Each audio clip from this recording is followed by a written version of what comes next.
Good morning, students. Today 4 pieces saree petticoat. Okay, meeku already 6 pieces saree petticoat cheppanu. ఇప్పుడు 4 pieces saree petticoat చెప్తున్నాను.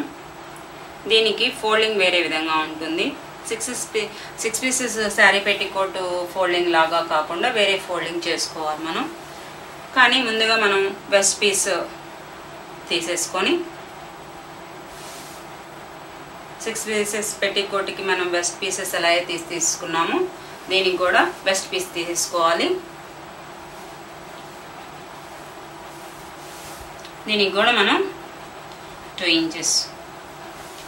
Okay, waist piece 2 inches plus 2 inches 4 inches పెట్టుకొని waist pieces తీసుకోవాలి. First waist band, waist piece or waist band.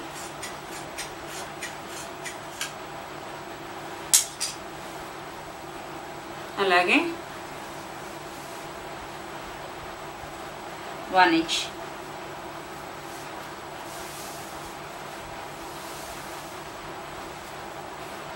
నాడా.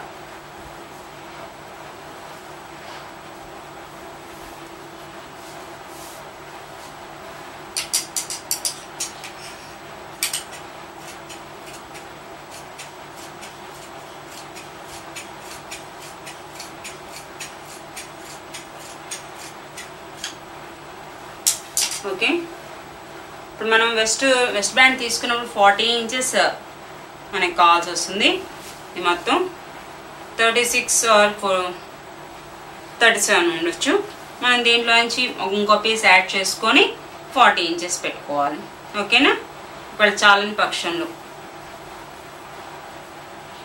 2 pieces తీసేసుకున్నాము. 6 piecesలో మనం ఎలా అయితే తీసుకున్నామో అలాగే తీసేసుకున్నాము. కానీ దీనికి ఫోల్డింగ్ వేరే విధంగా ఉంటుంది. మనం దీని ఫోల్డింగ్ మన కిచెన్ క్లాత్ని ఓపెన్ చేసుకొని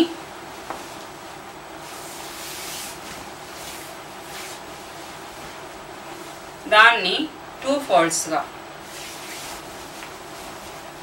ఇలా ప్రొడక్ట్ చేసుకోవాలి. ఓకేనా, ఇప్పుడు మనకి 2 folds 1 or 2. ఇప్పుడు మనం 4 pieces దీని మీద ఎలా చేసుకోవాలి అంటే మనం వెస్ట్ రౌండింగ్ 40 6 pieces ఎలా అయితే 40 ఉందో మనం 40 పెట్టుకున్నాం. అలాగే లెంత్ 40. మనం ఎంతైనా చేసుకోవచ్చు. ఒకవేళ 36 వెస్ట్ రౌండింగ్ ఉంటే దాని 6 parts 4 parts యాడింగ్ పెట్టుకోవాలి. ఎంత ఉంటే అంత, 30 ఉంటే 30ని అలా మనం పార్ట్స్ చేసుకొని 4 parts అయితే 4 parts, 6 parts అయితే 6 parts. ఓకేనా స్టూడెంట్స్, ఇప్పుడు మన లెంత్ మనకి 41. మనం 2 inches తీసేసుకున్నాం కదా ఆల్రెడీ. మనం లెంత్ ప్లస్ కింద ఫోల్డింగ్ కొరకు మార్క్ చేసి పెట్టేసుకున్నాం లెంత్. ఓకే, ఇది కూడా 2 meters and 15 centimeters క్లాత్. ఈ క్లాత్ మీద 4 pieces కటింగ్ చేసుకున్నాం. ఎలాగంటే ఇప్పుడు 40ని 4 parts చేసుకోవాలి. 4 parts చేసుకుంటే ఎంత వస్తుంది? 10 inches. 10 inches యాడింగ్ కొరకు ఏం చెప్పుకున్నాం, +1 ½ inch అక్కడ యాడ్ చేసుకున్నాం 6 pieces కాబట్టి. కానీ ఇక్కడ 1 inch యాడ్ చేసుకోవాలి. 4 pieces కటింగ్కి 1 inch యాడ్ చేసుకోవాలి. 1 inch అంటే ఎంత వస్తుంది మనకి 4 piecesలో? 40లో 4 అంటే 4th part 10 inches. 10 + 1 11 inches. ఓకేనా, అలాగే లెఫ్ట్ సైడ్ నుంచి రైట్ సైడ్కి మనం ఇప్పుడు క్రింది వైపుని కూడా రైట్ సైడ్ నుంచి లెఫ్ట్ సైడ్కి మార్క్ చేసుకోవాలి. మార్క్ చేసుకొని ఇప్పుడు దీనికి బెస్ట్ క్రింది వైపు లూజ్ ఎక్కువ ఉంటుంది కానీ మనకి ఫ్రీగా మూవ్ అవుతుంది అన్నమాట. ఫ్రీగా మూవ్ అవటానికి క్రింది వైపున లూజ్ మనకి ఎక్కువ కావాల్సింది. ఎందుకంటే ఇది కొంచెం లావు ఉన్న వాళ్ళకి కానీ బాగుంటుంది 4 పీసెస్ శారీ పెట్టికోట్. ఇది మనం క్రాస్గా చేసుకుందాం.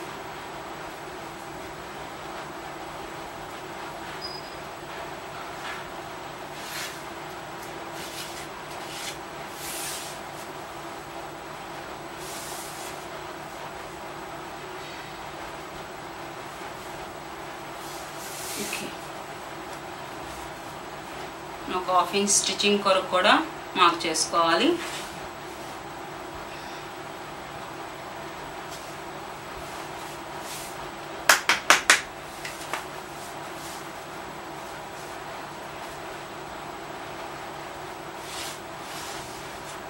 ఓకేనా స్టూడెంట్స్, ఇలా క్రాస్గా మార్క్ చేసుకున్న తర్వాత దీన్ని కట్ చేసుకోవటం.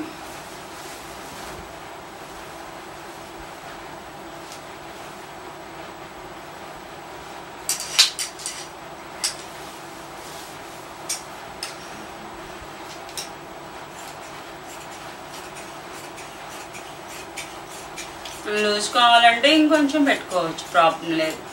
స్టమక్ దగ్గర మనకు కొంచెం ఎత్తుగా ఉన్నా అలాంటప్పుడు కొంచెం పెట్టుకుంటే మనకి ఫ్రీగా ఉంటుంది.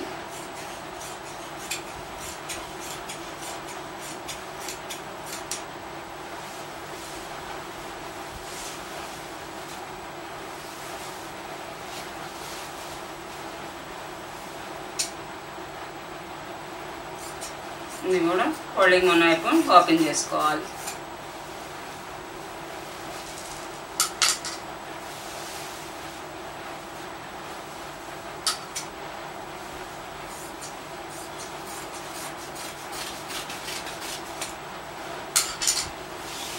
ఓకేనా స్టూడెంట్స్, ఇప్పుడు 4 పీసెస్ వచ్చినాయి మనకి. దీనికి కూడా మనం క్రాస్ అండ్ స్ట్రైట్. ఓకే, ఇది స్ట్రైట్, ఇది క్రాస్, క్రాస్కి స్ట్రైట్. ఇలా ఇది first 1 side and 2 side straight and cross. 1 piece add చేసుకున్న తర్వాత మళ్ళీ 1 piece step by step add చేసుకోవాలి. ఇలా యాడ్ చేసుకుంటూ వెళ్ళాలి. మనం 6 పీసెస్లో లాగా కాకుండా ఇది 1 by 1 కింద క్రాస్ వస్తుంది మనకి, అది కొంచెం కట్ చేసుకొని ఫోల్డింగ్ చేసుకోవాలి.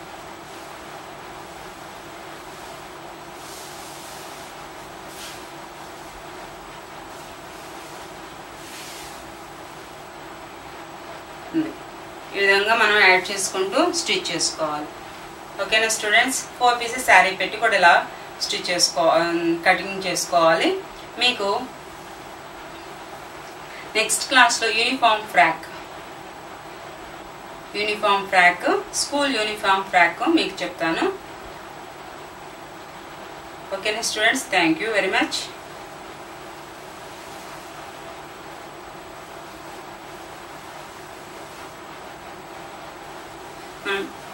లాస్ట్ క్లాస్లో 6 పీసెస్ కటింగ్ చెప్పాను, ఇప్పుడు 4 పీసెస్ కటింగ్ చెప్పాను శారీ పెట్టికోటు.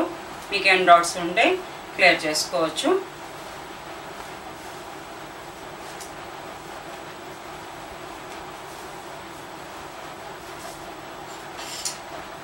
Thank you students.